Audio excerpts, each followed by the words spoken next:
شیعہ کا لفظ انہوں نے اصل میں ایک تستر کیا ہے، اپنے آپ پر پردہ ڈال دیا ہے، یہ شیعہ نہیں ہے اصل میں، کیونکہ حضرت علی رضی اللہ تعالیٰ عنہ کے حق میں انہوں نے شیعوں نے اس وقت شیعان علی نے ایک نعرہ لگایا تھا، اور نعرے میں یہ لگایا تھا کہ علی مدد، یعنی علی کو خدا سمجھ کر، الہ سمجھ کر نعرہ. تو علی رضی ان کو بار بار سمجھایا اور صحابہ کرام نے بھی سمجھایا، لیکن آخر کا وہ نہ سمجھ سکے، تو پھر مجبور ہو کر حضرت علی رضی اللہ تعالیٰ عنہ نے کھڈا کھدوایا اور اس کے اندر آگ بھر دی. پھر ان لوگوں کو آگ کے اندر 40 آدمی تھے جلائے.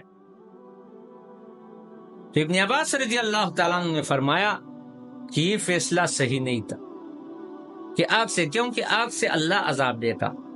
لا تعذبوا بعذاب اللہ، اللہ کے عذاب پر عذاب نہ دیا کرو، اللہ کے عذاب پر عذاب نہ دیا کرو. مرتب آگ کے ذریعے سے عذاب دینا صحیح نہیں ہے.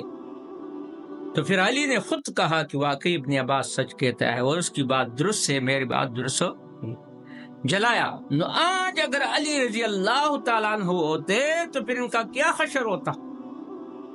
مثال کے طور پر کہ وہ تو یا علی نعرہ لگانے پر انہوں نے ان کو جلایا کیونکہ انہوں نے علی کو الہ سمجھا.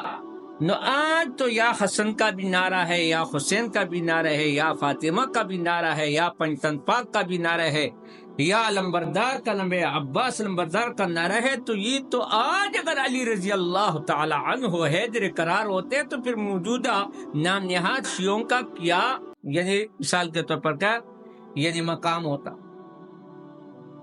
اور ان کے ساتھ کیا کرتے. حضرت علی المرتضیٰ رہے، انہوں نے تو 40 آدمی کو جلا دیا، خاک سر کر دیا، کیونکہ انہوں نے یا علی کا نعرہ لگایا. یہاں تو یہ پانچ تن پاک کے نعرے لگاتے، یہ تو بڑے مشکل ہے. تو اس لیے میرے دوستو موجودہ دور کے یہ لوگ جو ہے یہ شیعہ نہیں ہے.